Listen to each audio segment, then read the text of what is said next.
येडे अशी काय लहान पोरासारखी सायकल चालू राहिला तू? कसं ना नाना, ही 24 ची दांड्याची सायकल आहे ना, ही 90च्या पोरांचं क्रश आहे क्रश. आणि तेव्हा जेव्हा मी लहानपणी लहान होतो ना, तेव्हा मी अशीच सायकल चालवायचो. म्हणून आता लय दिवसातून सायकल चालतोय, म्हणून अशीच चालू राहिलो. तुला सांगतो, ह्या सायकलच्या चेनचं लय मोठं लपड होतं. म्हणजे ज्यावेळेस आम्हाला शाळेत जायला उशीर व्हायचा ना, त्यावेळेस आम्ही उभं राहून कातो कातो ही सायकल चालवायचो. आणि तेव्हा जर अचानक चेन पडली ना, तर तुमच्या डायरेक्ट कपाळात. सॉरी. आणि जर तुमच्याकडून एखाद्या दिवशी चुकून सायकल पडली तर घरच्यांना लगेच समजायचं. मग त्या काय व्हायचं, हँडल वाकडा व्हायचा. त्यावेळेस आम्ही काय करायचो, ही सायकल अशी धरली का असं केलं का झाली सरळ, एकदम ओके. घरच्या घरी इंजिनियर.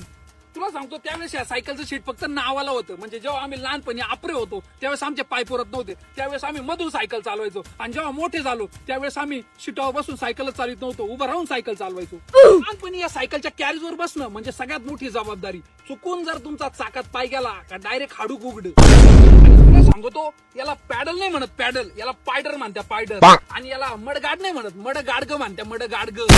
आणि तुला सांगतो नाना, या 24च्या दांड्याच्या सायकल बरोबर आहे ना, आमच्या लहानपणीच्या लय आठवणी जोडलेल्या आहे. म्हणजे जेव्हा आम्ही लहान होतो ना, तेव्हा आमचा फादर इथे एक पिंजरा बसवायचा. त्या पिंजऱ्यात टॉवेल टाकून आम्हाला 2 पुढे पाय सोडून बसवायचा. त्याच्यानंतर आम्ही थोडे मोठे झालो, मग फादर या दांड्याला टॉवेल गुंडाळून आम्हाला त्याच्यावर बसवायचा. त्याच्यानंतर आम्ही सायकल शिकलो, मग आम्ही मधून खेळायला लागलो. आणि त्यावेळेस ना या सायकलला एक डायनामामो यायचा. म्हणजे मागच्या चाकाला ना एक चाक फिरलेलं राहायचं आणि पुढे ती लाईट लागायची. जेवढी जोरात सायकल चालवायचो ना, तेवढी पुढे चांगली लाईट पडायची. रात्रीची आम्ही सायकल घेऊन फिरायचो ती.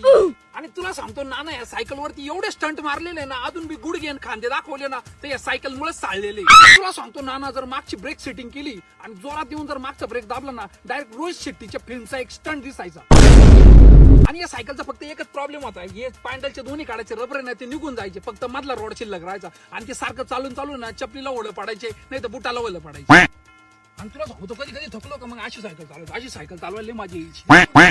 तर जाऊ का, ही सायकल विंटेज झाली आता, ज्याची आणली त्याला नेऊन द्यावा, नाही तर तो घोडा लागेल.